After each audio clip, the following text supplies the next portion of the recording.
Be sure and tell them Large Marge sent ya.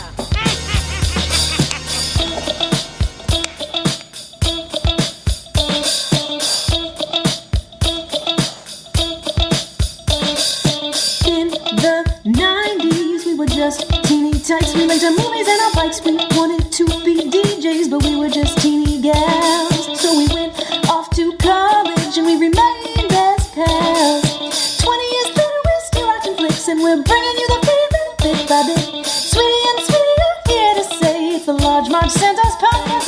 Hey.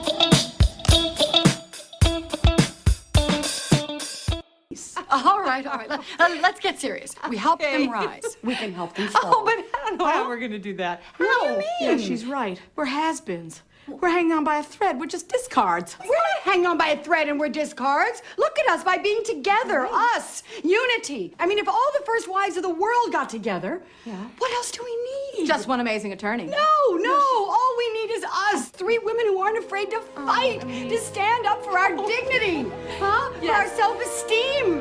And then we'll let him have it. Okay. See this? What? Look. Ooh, wait, right here. What? Okay? Okay. See this? Put it in there. All right. First Wives Club will come to order. Hey guys, welcome to the Large Marge Sent Us podcast, your favorite podcast where 2 sweetie sisters talk about their favorite movies from their childhood and just their lives in general. I'm Sweetie. And I'm Sweetie. And tomorrow is Valentine's Day. Woo. Ew. Sick, you guys. Yeah, we don't Valentine's? got no Valentines. Well, it's just, even if I did, I think it's a stupid holiday. It's dumb as fuck, and no need to celebrate it any longer. So instead, we watch a movie that just makes us feel good. You know, it's not about the guys. It's not about the romance that defines a woman's life. It's about the woman. It's about the woman. So we picked one of our favorites and what Sweetie has recently just identified as possibly one of her top 10 favorites of all time. Oh my God. It's a big day, guys. Big day. It's the First Wives Club. Sisters are doing it for themselves. That's our theme song. Standing on their own 2 feet. La la la la la la. You know what? I just want to say one thing I just heard the other day. Sure. So that song, if you've ever heard it, I'm really hot right now. Hold on, I'm taking off my sweater. Jeez. Is by Annie Lennox and yes. Aretha Franklin, right? Okay, Anybody sure. else? I don't know. I Me? think that's I it. was in it. Okay. So it's like obviously 2 like great female singers, but I just heard the sad thing that Aretha Franklin is no longer performing after this year. She's officially retiring and not doing any more live music. Because she's feeling it and the vocal cords are out, or She she's is giving up had on to take humanity. years off for like medical stuff. I think Oh. she's like diabetes and. Well, yeah, hey, I mean, so- Julie Andrews hasn't sang in like. I know, but it just like crushed me a little bit because I don't know. I think like the Kennedy Center Honors last year, I saw her and she fucking like owned it. She just like came out with her like sweet little purse and fur coat and like banged out Natural Woman on the piano. Oh my God, she Well, we kills can it. still listen to her. It's fine. It's all But right. anyway, that's It's a gonna be great okay. song. It's a great movie. Like she just said, she being Sweetie. That was weird. That's I'm me. Like, Yeah. she? I'm like, who? Who said that? Oh, it's me. Sweetie said, I recently slotted this into my top 10. Lucky movie that Did it beat is. something out? Did it? I don't know. I'm gonna have to think. I'm gonna have to sleep on it. But it's slotted in there, and something else got kicked out. Ching. But we'll see. Anyways, First Wives Club from the magical year of 1996. Why is it so magical? I just like wanted to say that because I think I usually say the magical year of 1989. Can't all be hit. Yeah. Can't all be 1989. But really, this has been Sweetie's like flavor fave for a while. Sweetie You. singular or plural? You. What? Really? You've loved this movie like much longer than I have. Really? Yeah. I mean, we've loved it together. And but yet you've put it in your top 10. yeah. Well, it just felt like the time. It felt like the right time. Well, I'm glad. Slowly but surely, I am taking you over to my side on everything. So, just a matter of time. Soon you'll be like, "Sweetie, babe, Babe is my favorite movie," and I'll be like, "Yeah, I told you so, biatch," because it is one of my favorite movies. But yes, so starring 3 of our favorite actresses who we've talked about. Each of these women have all been in a movie that we've talked about. I can't get over it. The ultimate Sweetie alum movie. Okay. Sweetie Club alum. Ready? Yeah. Goldie Hawn, Bette Midler, and our favorite, Diane Keaton. I'm dizzy. I'm just holding my breath out and gasping. Yeah, it was more of gasping mostly. But yeah, triple threat. I mean, these gals. threat. I can't. I mean, the only one we're missing is. You mean triumvirate? I'm sure. I mean, it's the same. Triple threat is when you can like sing, dance, and act. Yeah, whatever. Let's not get. AKA let's Bette not Midler. get- Yeah. Let's not get bogged down by the details here. Yes. So yeah, these 3 women, all brilliant comedians. Brilliant actresses. Love them. So it's obvious that we would love this movie. However, it just happens to be hilarious, like greatly written, great characters, I would say. Just a really good, heartfelt, warming message and very women empowered. Feel good flick. Yep. Feel good flick of the century. We were at like a trivia sort of game last week, and it was the most random question, so like vague and wide open. And it was like the trivia where it's like the Family Feud style. They call it like questionary or opinionator or something. And they like one of the questions was like top 5. You ask people on the street like, what's your feel good flick? Your number 5 feel good flicks or something. Mm-hmm. So vague. We were like, what? So we just like named all our favorite movies, and none of them were on there. We lost. We got a 0. God, it was like a stake through the heart. Yep. We lost big time. I mean, I appreciated the feel-good movies that were picked, but I was like, this is way too vague. Well, they were just, I don't know. I still don't know I don't even remember what they were. What's the definition of a feel-good, I guess, is like know. that's Something different that for makes everybody. you feel good. Right, Yeah, which is it's so not, different. Yeah, that was the dumbest question. But I challenge this to not make anybody feel good, this movie. Yeah. Well, I mean, guys like Well, that. I don't know. No. Let's rephrase. Women, if a woman watches this movie and it's perfect for Valentine's Day, I'm telling you, ladies, get on it. Isn't to say that men don't like this movie, but just this challenge. Yeah. I don't want any guys to be like, I'll take the challenge. I'll take the physical challenge. I'll take the first wives challenge. This movie sucks. Give me my money back. Yeah, that's Not enough not boobs. happening, dude. Anyway, so let's get into it. Sweetie synopsis. Yeah. Ladies doing it for themselves. Dun, dun, dun, dun. That's That's part of the song. Remember? It's like the keyboard's like dun, dun, dun.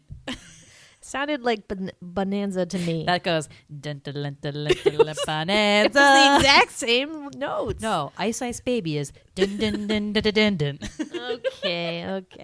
All right. Annie, Brenda, and Elise are college friends who have fallen out of touch.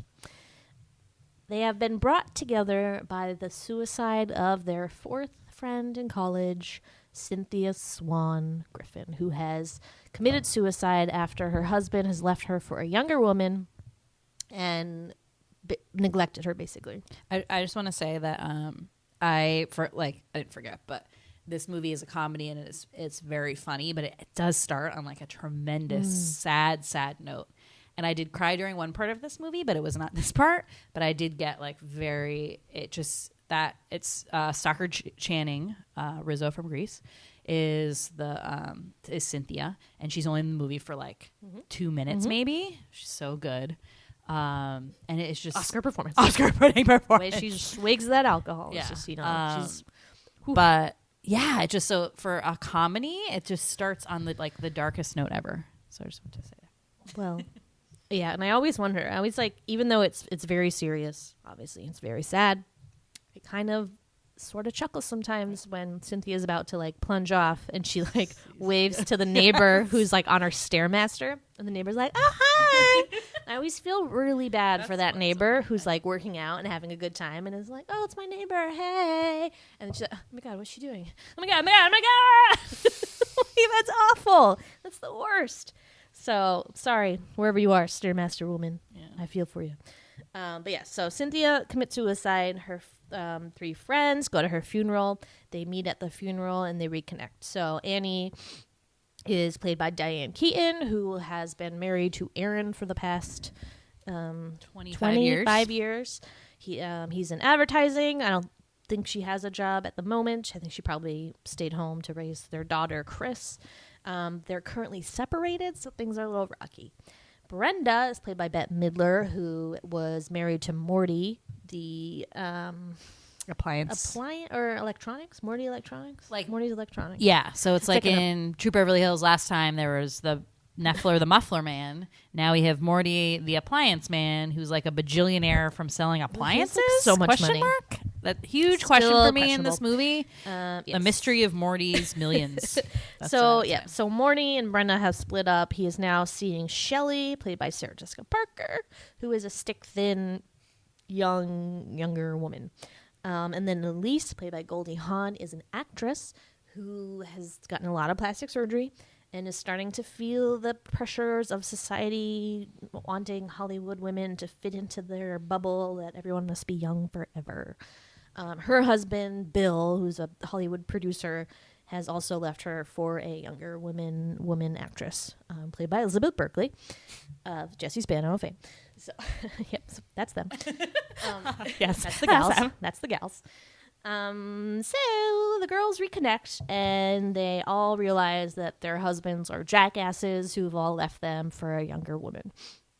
So this prompts them basically to form the namesake of the movie, the First Wives Club, which is exactly what it is. That's what it is. They're all first wives, and they're kind of making it their mission to seek revenge on their husbands who have taken everything basically from them, and they feel that obviously they have been shut out of the deal and haven't gotten anything. So they're taking back what is owed to them. So the first kind of, or like middle part of the movie, let's say, is like them trying to dig up the dirt on these husbands. So they have to figure out like a way basically that they can like blackmail them into giving up some of their money or like doing kind of what they want them to do. In the process, they're also becoming really good friends. And, you know, I think they've realized that, like, as they've been married and dealing with these men and in a marriage, which you often tend to do, like, you lose track of your friends and that, like, your husband kind of becomes your world. You have kids, like, whatever. And now that they're older, they're in their mid-40s, they're like, oh, God, I miss having friends. Like, this is so great. So they do, like, a couple things. They, like, go.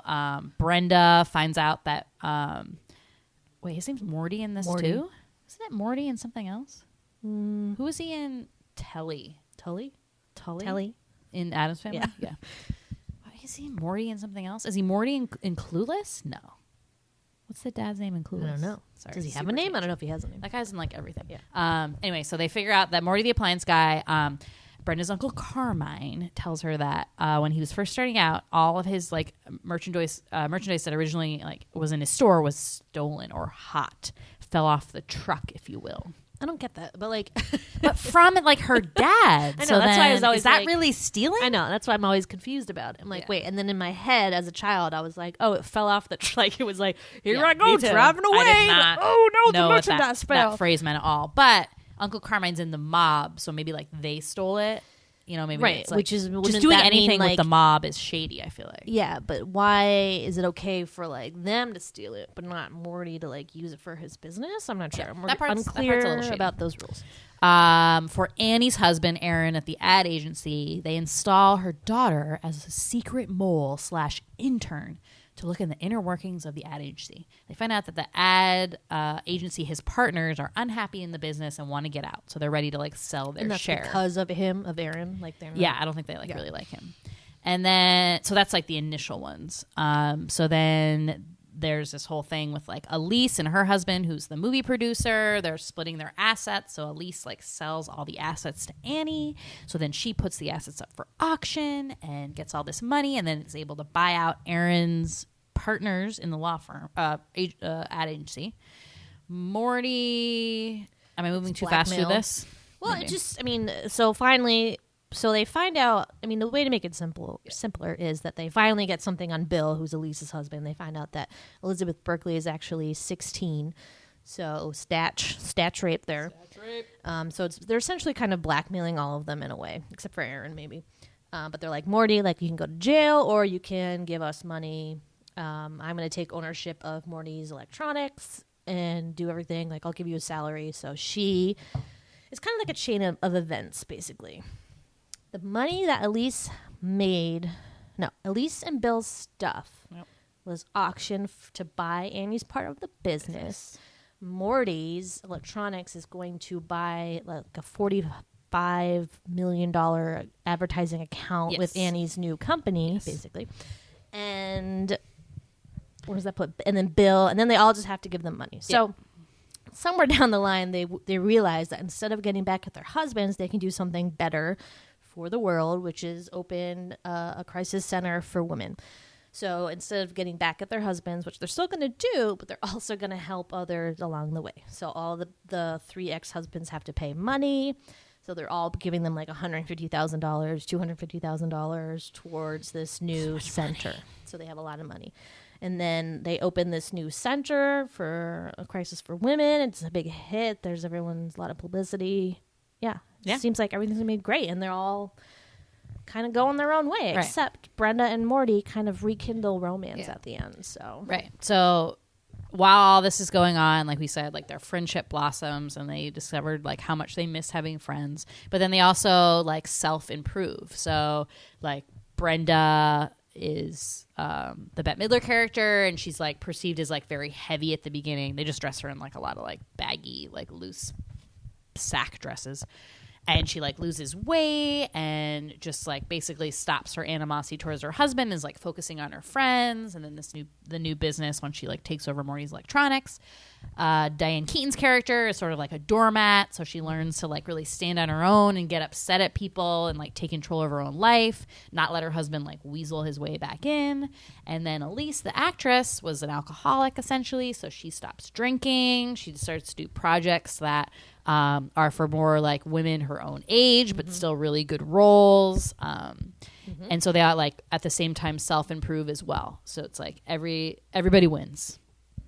It's a great message. Yeah. It's a great message. We should all follow it. By the end, they open that great center, and they do this amazing scene at the end where they do sort of this like little lip sync kind of dance that they had done for Cynthia, the woman who they opened the center for's 21st birthday back in college.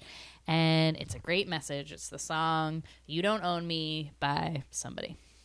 Leslie Gore. Leslie Gore. Great song. And they're all wearing these like great white clothes. It's like the theme of that whole benefit. And they just sing it together, and they do this great dance, and it made me cry again.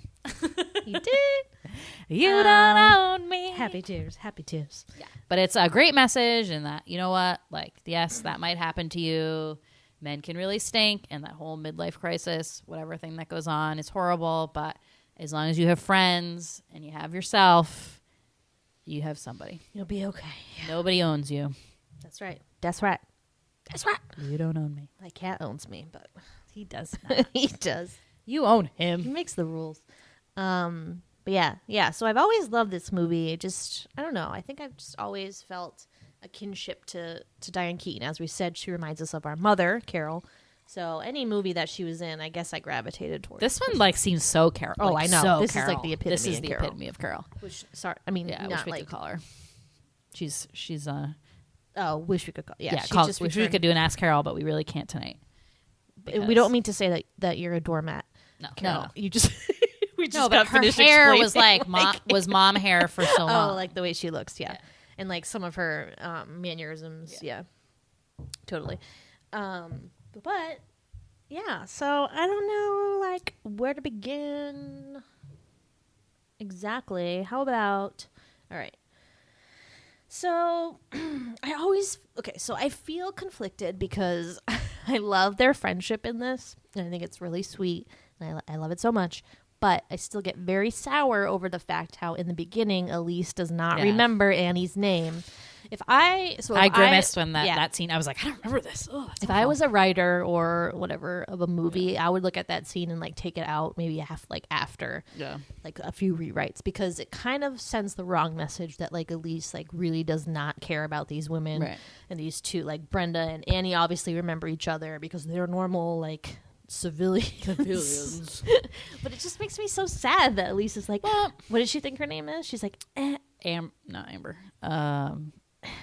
Ash? No, it's another A name. Yeah. I mean, she's close, but I mean, I don't think it's I don't even think she recognized her and knew who she was. It wasn't like, so I think it's part of like that Her she's life kind is of like an old that. drunk. Oh. No, but also that she feels like she has to do that because she has to seem more important than everybody else. Oh, I don't think she really forgot her name. But like, then when Brenda waves to her, she's like, "Who is that?" Like, I same don't know. thing. Like kind of. she is perceived as she kind of needs to be at the beginning as someone who was like in that bubble, and like as Brenda kind of says, her life view is like much more altered than the other girls. But she did really like crave that friendship, and then they have that great lunch after, and they really talk. And like, I mean, as happened, if you've ever seen like college friends you haven't seen for a while, and even though you like have not seen them for 10 years or whatever, you can just reconnect because college is such like a crazy awesome time, and you just like, you alone have, you know, group of people have like lived this together and have those memories and stuff. But I too in that moment was like, oh no, this like does sort of kill like, oh, that they were like such good friends and they all had the picture and like had the pearls. Yeah, no, I feel you. It's just, it just made me a little sad. Yeah, it's just it's like, okay. oh, she's so famous. Do you have a favorite of the First Wives, or love them all equally? So when I was little, I think I loved Goldie Hawn's character the most, probably just because I was like shallow and like, oh, she's so pretty. You were shallow as a third grader? Or whatever. I don't know. This was on TV all the time, so I watched it pretty much every year of my life, I would say. And then as I got older, I think I love Bette Midler as an actress. I love her a lot. I think she has probably the best lines in the movie. But I think as a person, I think Annie's story is my my favorite. Or as a transformation, Annie's story is probably my favorite. Yeah. And not just because she looks like my mom. But I just love that story. Doesn't hurt. I think that, okay, so then I asked this question.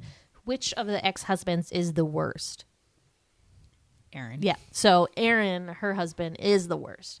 So she's seeing this therapist because they're going like through like marriage difficulties or whatever, but they're not seeing, it's not like a couples counselor. I think it's just her therapist. Yeah. So her therapist is like teaching her to be strong and to stand up for herself, and it's really great. She's a good therapist, you think.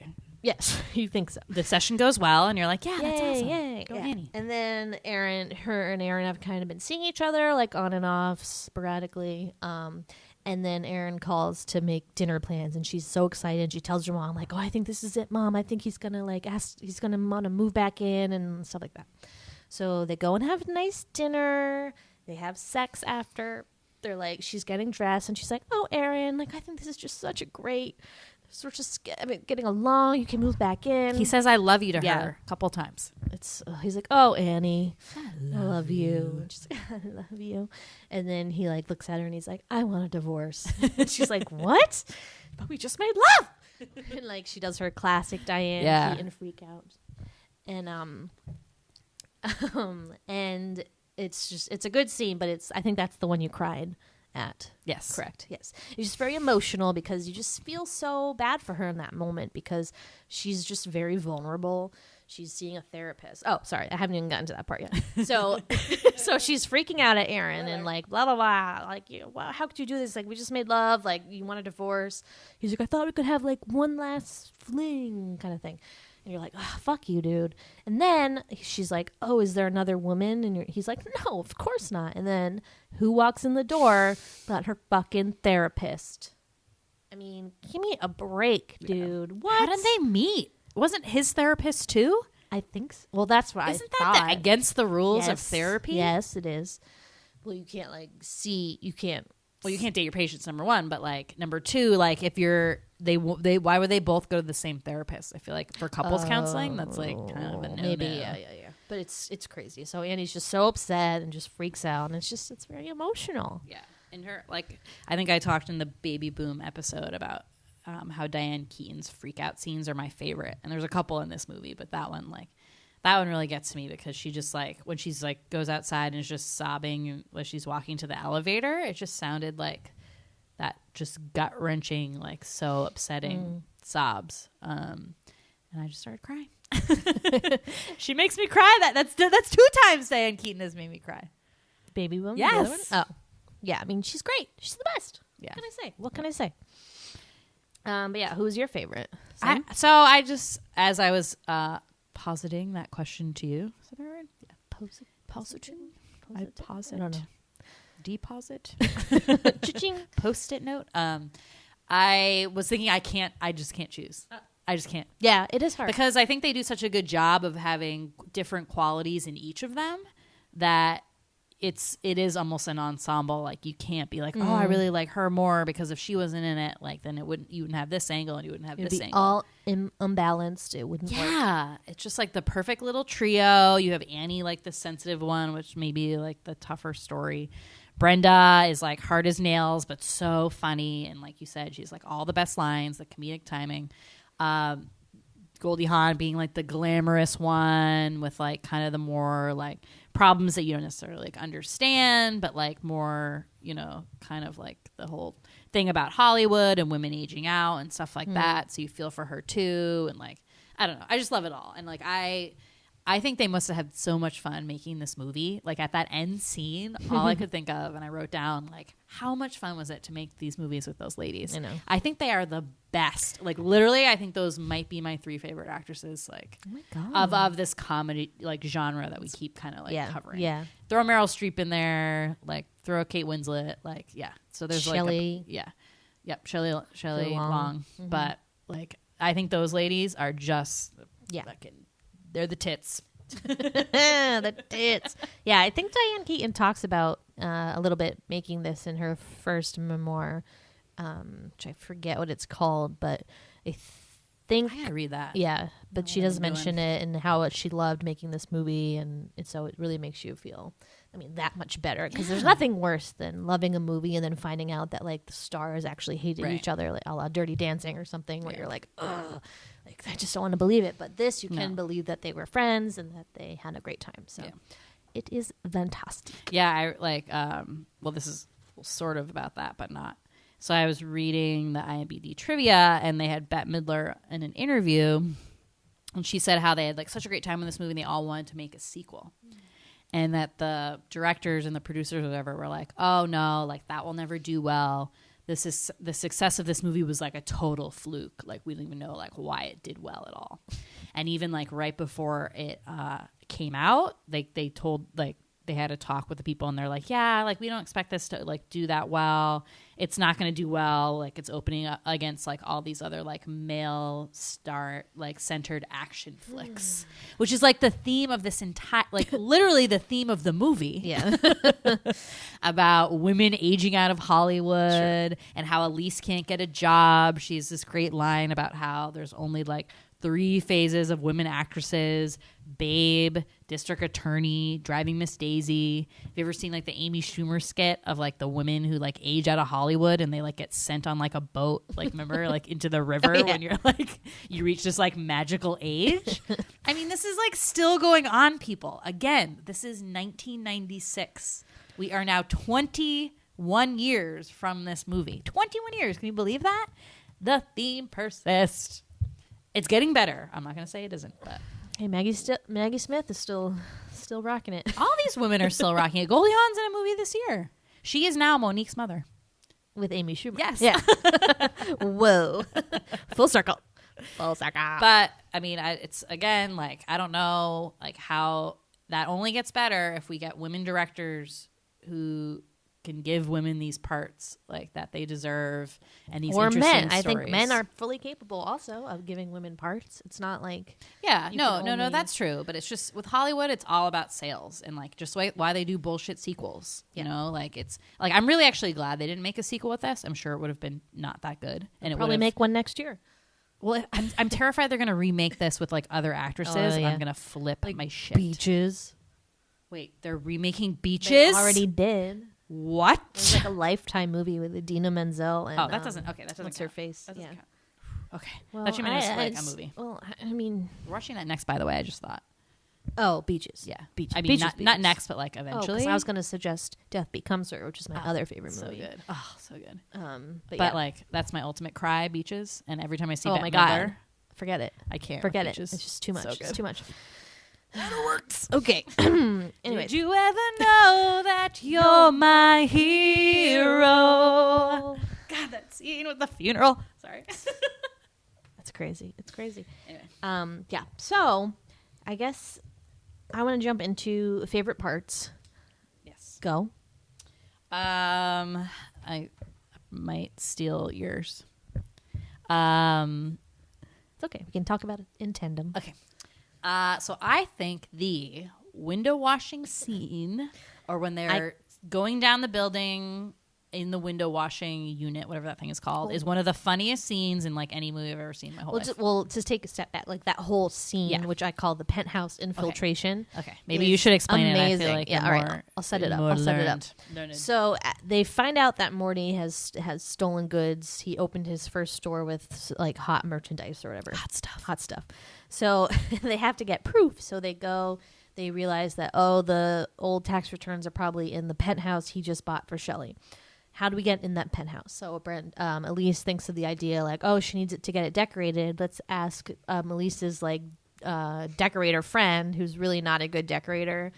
Is there a line like what he's decorate like? He's just like the worst decorator. The worst ever. decorator in New York. Felice. So played by Bronson Pinchot of Balky/Perfect Strangers fame, is everyone's favorite gay best friend. Mm-hmm. I would like him as my gay best friend. Is he really gay in real life? No, but I think he's supposed to be gay in this. Yeah. And what is his accent?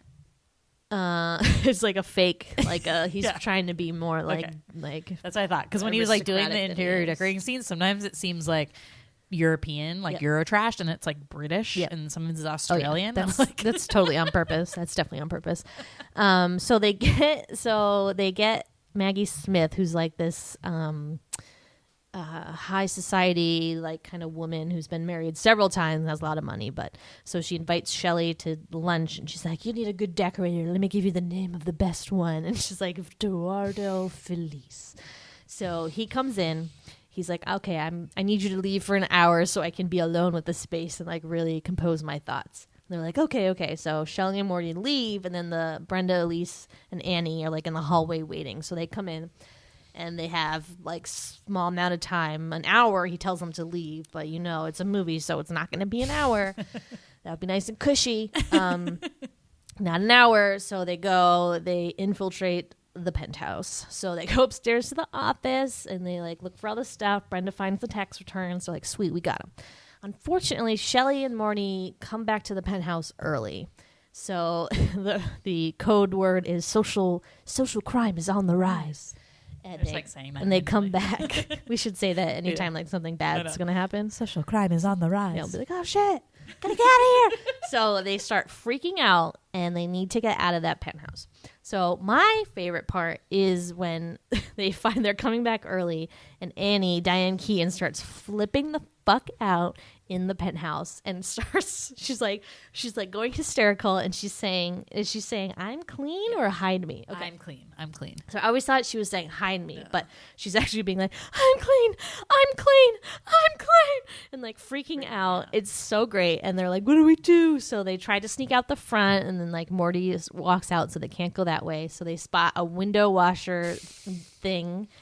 Like super shady. They're on the top floor. Totally rickety. Like and like definitely not enough for 3 people. Yeah. So they get in it, and they hit the thing, and it starts going down. Diane Keaton is freaking out so bad. It's so great. She's afraid of heights. Yes. And then they start going slowly down, and then it's. But they all scream. They're like, "Ah!" And then it stops like at the window of Morty and Shelley's, where they're like supposed to be like looking out the window, and Bronson is like, "Ooh, let's look over here." It's so great. And then they finally hit the thing to make it go, and then it just fucking drops. Like the worst like the amusement park ride, like the Hollywood Tower of Terror, like boo. And their hair is, I don't even know how they film that. So like it's I mean, they must use like wind things, because by the end it's stunt doubles, but like when they're filming it, it's like their hair is like in the wind. It's like winter, so it's freezing out. They're all screaming. Oh my god, it is like the funniest scene from like beginning to end. And then they just like plop to the ground and stop it like right before it hits the ground, and then could have died. It could have been serious. And then Brenda's like, "Want to go again?" And like, their hair is all like crazy. Like, their hair looks like the chipmunk adventure. Like I just laughed so hard, and I was just like, "This is the great scene." It's great. It's my favorite scene. Yeah, totally. But and then I also love the sisters are doing it for themselves montage. Yep. Like I said, that's pretty much our theme song. I like to hum that to myself whenever I'm doing something like semi-important, aka not important at all.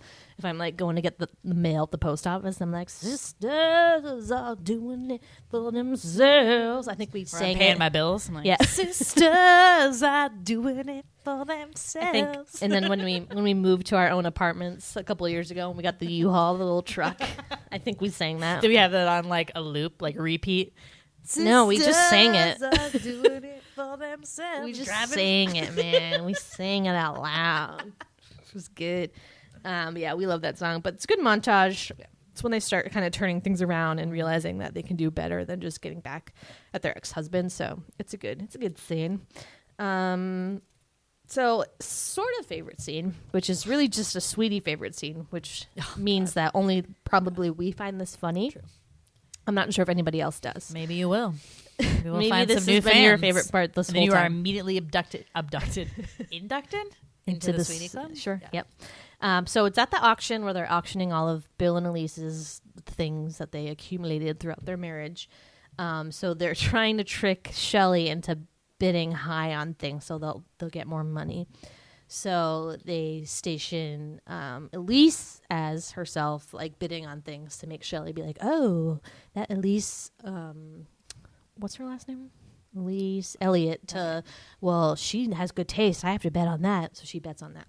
And then Brenda is wearing this like blonde wig and like purple trench coat, orange scarf get up, and is in the back, who's like also trying to make like Shelley.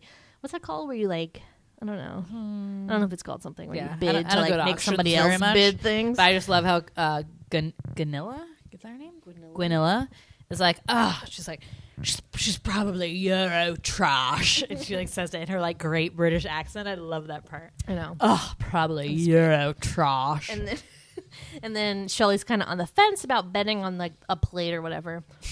I mean, they're getting kind of frantic because they don't want to lose the money.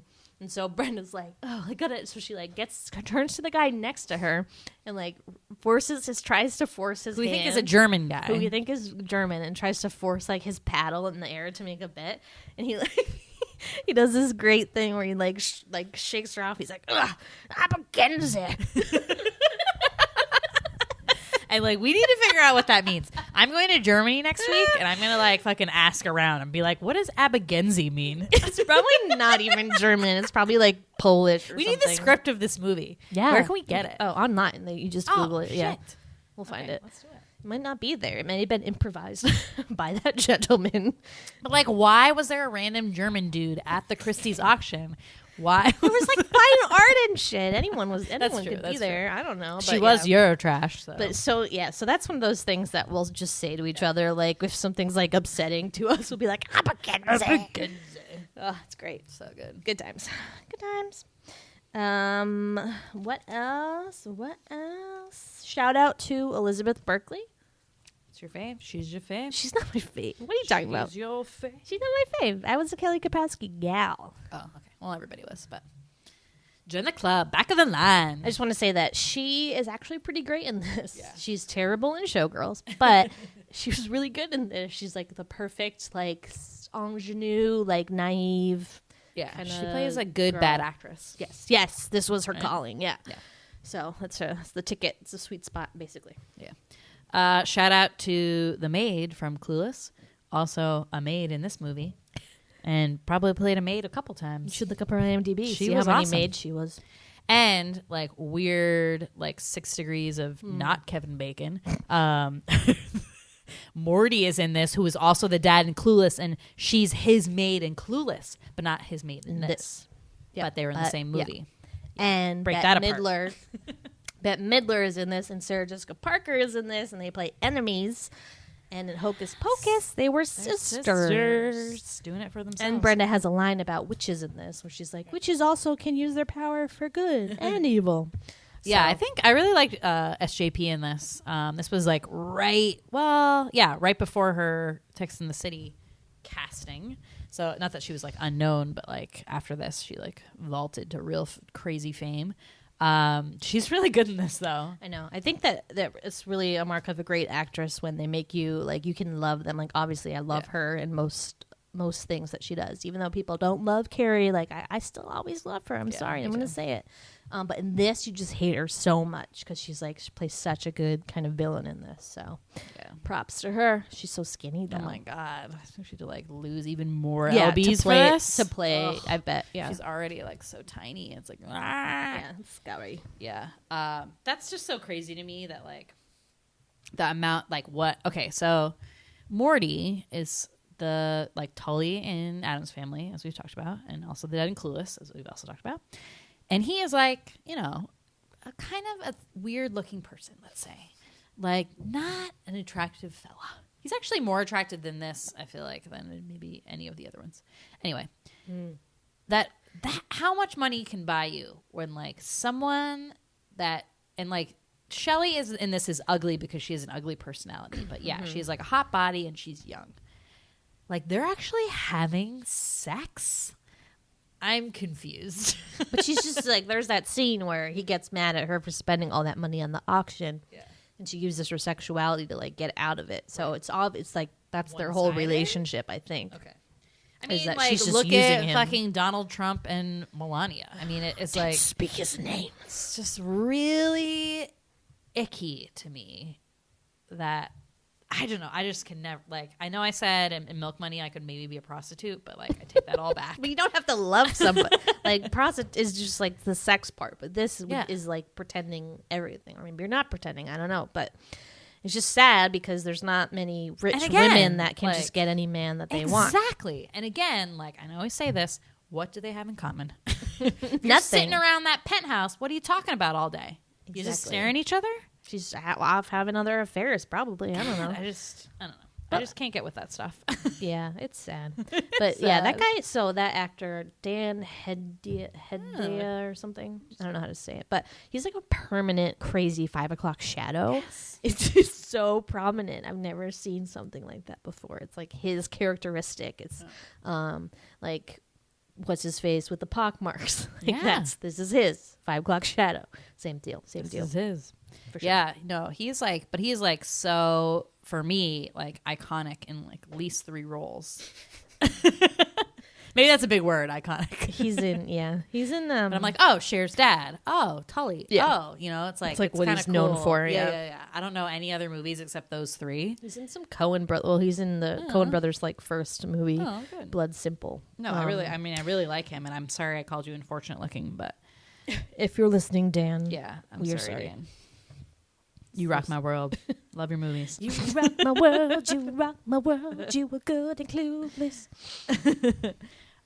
Let's talk a little about the amazing relationship between Diane Keaton, so Annie, her mother, and then her daughter. It is this like great little like trio of generations, and they just like that's like her little because Brenda has a son, but like he's like 13 years old. He's getting his bar mitzvah. He's kind of like he's awkward. He's super awkward. Has braces, doesn't like really want anything to do with his mom. Like he's still kind of sweet, but like, you know, is at that age. Elise doesn't have any kids, and Annie has a daughter, and then her mom is like is quite elderly and doesn't live with her, but is like always kind of hanging around. But that's like her little support network. So anything goes wrong, Annie like calls her mom and her daughter, and they like come and talk to her, make her feel better, and it's adorable, and I love it. So cute. And her mom at first is like kind of like old fashioned and like judgy and stuff like that. And wants her to get back with Aaron but yeah, really you were comes around. obsessed. Well, I turned you're like you. Squad goals. Yeah, my mom squad goals as I'm approaching age of no return for babies. Just kidding. I'm like, shoot, I just need one baby, and it has to be a girl, and then I already have an awesome mother, so then we can be like this little trio of like generations and just like hang out and gossip, and it'll be so fun. Sisters, yes, I'm doing it for themselves. But it's so awesome because the daughter in this also like, so there's like the, you know, sort of like 90s like gay is cool kind of thing, but we're not 100% sure about it yet. So it's still like unsure, and they still kind of make some gay jokes. So there's a really good gay joke in the bar. Oh my god, I love that one. So they go to like recruit the daughter to spy on the dad. Which and why can't they just call her up and be like, that's what they said in the movie. Brenda was like, why can't we just call her? But Annie's like, no, like I want she just told me she's gay, so I want to go like be on her turf and like make her know that like I'm cool with it. So her mom shows her at the gay bar. She's just always at gay bars. Like, I don't know how they found her because there was no cell phones and she was There's not, only like, one gay bar in New York well, City. she She'll didn't be like there. text her and was like, "Hey Chris, where are you? Can I come meet you?" Like, how does she know she's at that one gay bar? Exactly. But anyway, so they like it's so cute. So like Diane Keaton shows up. She's in like a trench coat, sees her daughter like talking with a girl at the bar, and she's like, "Oh hi, I'm Chris's mom." And it's just like so cute, So sweet. I think you're wonderful. She keeps like saying to everybody in the bar, it's so cute. But there's this like great scene, like you can tell it because it's funny. So this woman's crying at the bar, and Brenda goes at the bar, and she goes, "What's her matter?" And she goes, Oh, it's my lover. She left me for a younger woman who's 12. and like that's just like the exaggeration that's been like the running joke with Brenda. And Brenda's like, "Oh my God, that's just like me and Morty." And the woman's like, "Who? Morty?" And she like takes out her wallet and shows a picture of Morty to this woman. And the woman looks at it and goes, She's Butch. "Because it's Morty." You know who I just realized who that woman is? Oh, yeah, the yeah. mom from Center Stage. Yes. Oh, that was driving me nuts. I was like, Crazy. shit. So strange. It's like everyone is in this movie. Everyone is in this movie. It's crazy. Nuts. It's crazy. So my other favorite song I just would like to give a shout out to is a little something called "Love Is on the Way." Wings of angels. It's the weirdest. Okay, so this was totally a trend in the 90s, which was like an interlude of like a sad kind of, what is that called? I guess it's the conflict. But in comedies, it's like something sad that happens. And they'll just play like a random as fuck R&B, like slow jam kind of song as the soundtrack. So that was this song. It's called "Love Is on the Way" by Billy Porter. Yeah. And Sweetie found a live version of this song. And we rocked out to it. We decided it's going to be our new anthem. It's just funny. It's just a funny song. Yeah. No, and it's funny that you mentioned that conflict part because actually, like, that conflict part is so sad, but also like one of the funniest parts too. Because so like they run into like a roadblock, so they can't figure out how to pin anything on Elise's husband, who's the movie producer. He's very clean. He has very good lawyers. Like, she's like, and she's drunk at this point. So, the Goldie Hawn character, Elise, is always drinking like vodka. Every time you see her with like, they have champagne, she'll like chug it immediately. So clearly she has like a drinking problem. And so she's pretty boozed up at this point. And so they kind of like start, Brenda kind of starts ripping her apart because Elise is like complaining about how like you guys aren't doing your job, like you haven't found anything on Bill, your husbands are going to pay and mine's not going to get anything. And Brenda's kind of like, boo-hoo-hoo, like you kind of live in an alternate reality, like you don't have, you have all this money, you have like so much less problems than us. And then she kind of goes through her trash and like shows all the alcohol bottles she has, but there's all these like crazy one-liners during it that so it's like so sad because she's like confronting her friend about being an alcoholic, but like also there's all these like crazy one-liners and like zingers that are thrown that makes it funny. So it's like it's this hard. crazy dichotomy. You're like, I don't know what my emotions should be doing. I'm freaking out. I farted. I don't know. It just seems like something that would happen. Yes, it's very like sad but funny, and it's like kind of a nutty roller coaster of emotion. Yes. And it's a good part. I still don't get the pie eating contest It's very joke. devastating. Well, those are two separate things. So, like, what did you ever win? A pie eating contest, best suggestion? Because it's not like you did anything. You, like, suggested that somebody do something, which won an award, but you didn't really do anything. Like, I still don't get it. you're, like, behind the scenes kind of thing, I guess. I don't know. Well, I used to think it was best digestion. Maybe it is. It still is. Could be a sweetie. Okay, so speaking of sweetie confusion, so I don't know if you have any sweetie confusions, but so this is mine, which I was still confused about until tonight when it finally clicked for me, you guys. After, 20 years or whatever. I don't know how long, but so when Elise is she goes to his office with a bunch of movers to like get all the shit that they like own together out. She like says like, okay, take that Liechtenstein and the desk and like this Tiffany lamp. And then she goes, that Japanese secretary, I want that to go. I thought up until tonight that it was a real secretary who was Japanese because Bill goes, "Hey, hands off, bucko." Like, why would you say that? Like, if it wasn't a woman that they were about to like take away, you know? I got so confused. That's very unfair. But no, it's actually a piece of furniture called a secretary. It's like a desk kind of thing. Well, that's a double meaning kind of a thing. So you're not totally at fault. Okay, for good. That. Well, it's mean for children who don't know the difference. It's very confusing. You 10-year-old watching this film.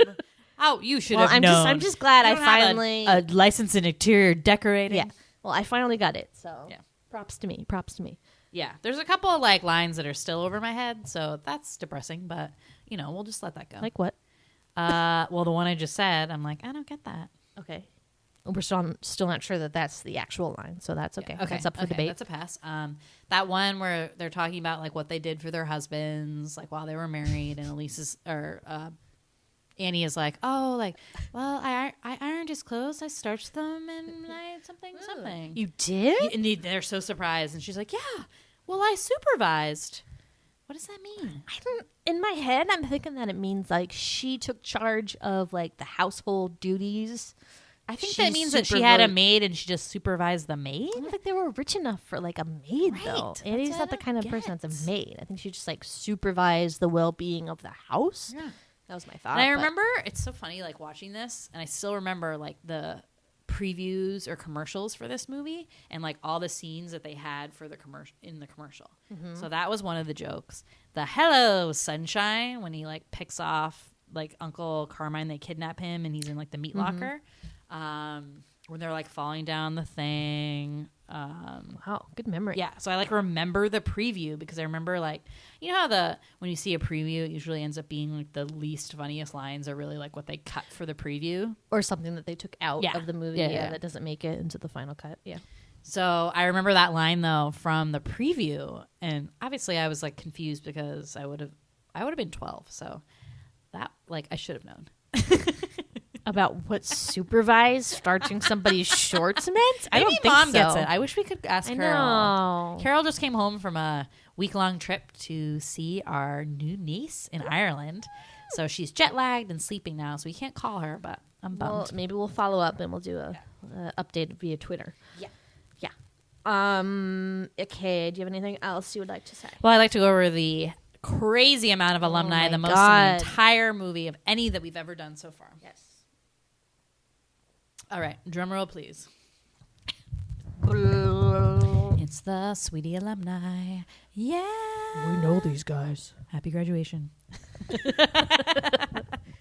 Okay, Bette Midler from Hocus Pocus. Mm-hmm.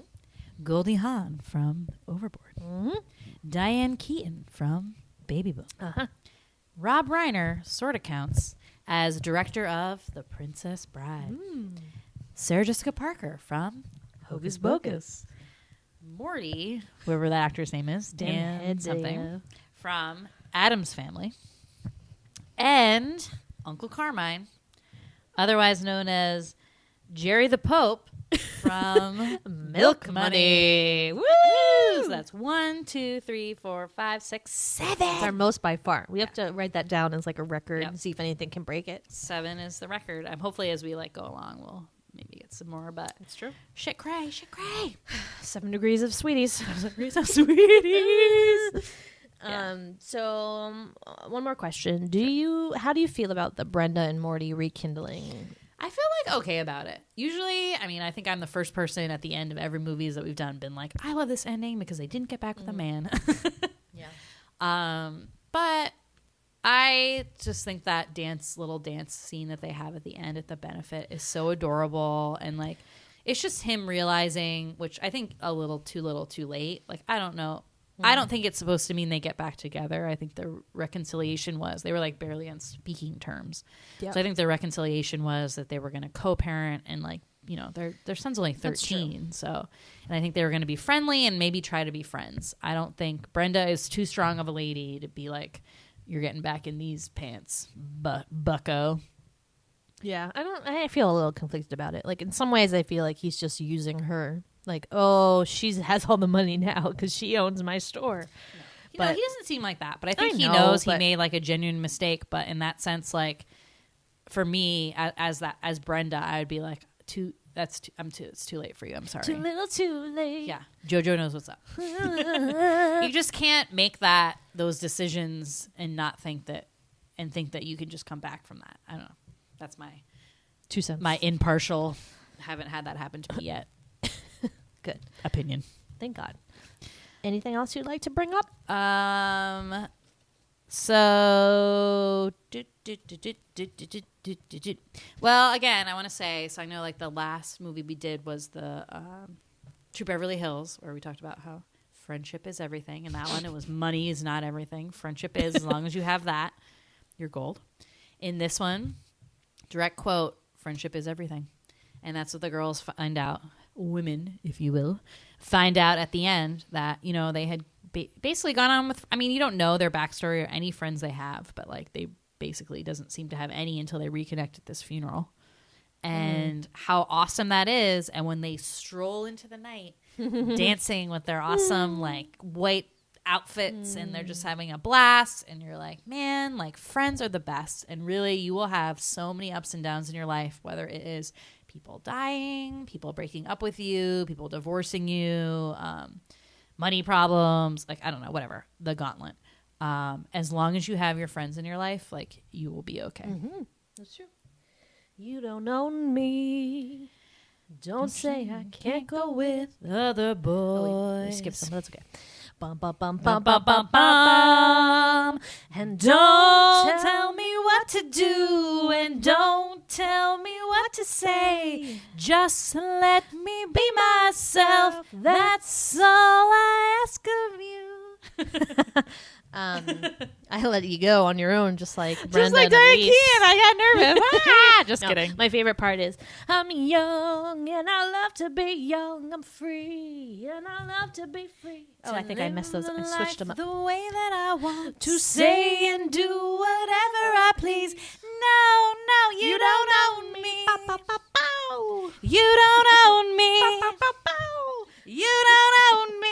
Young and free, young and free, young and free. You don't own me. So good, so good.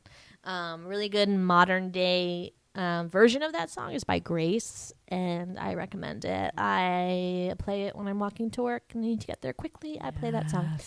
Just the MBT does not own you. It's a good song, but yeah, I love that song. Love that scene. Love it all. Anything else we're missing? No, I think that's it. Sister, Dang, we're doing it for ourselves. We did it for ourselves. Stand on our own 2 feet. Yeah, so don't let this Valentine's Day get you down, No, gals. watch this movie. Yeah, feel better. Feel instantly. better. Feel happy. Got some And friends. Drink tweet some us about champs. Champs Day Elise. Hey, thanks for listening. Yeah, you guys thanks are great. for listening. We love you. Please leave us a review on iTunes if you could, please. Follow us on Twitter at The Sweetie Club and on Instagram at Large Marge Sent Us. We love you guys. Thanks. Bye.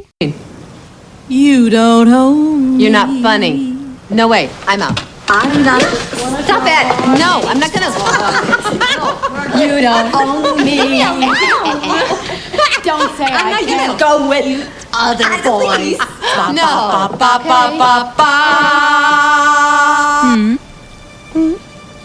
And don't tell me what to do, and don't tell me what to say. And when I go out with you, don't put me on display. Pretty good. You remember? You don't own me. Don't try to change me in any way. You don't own me. Don't tie me down, 'cause I'll never stay.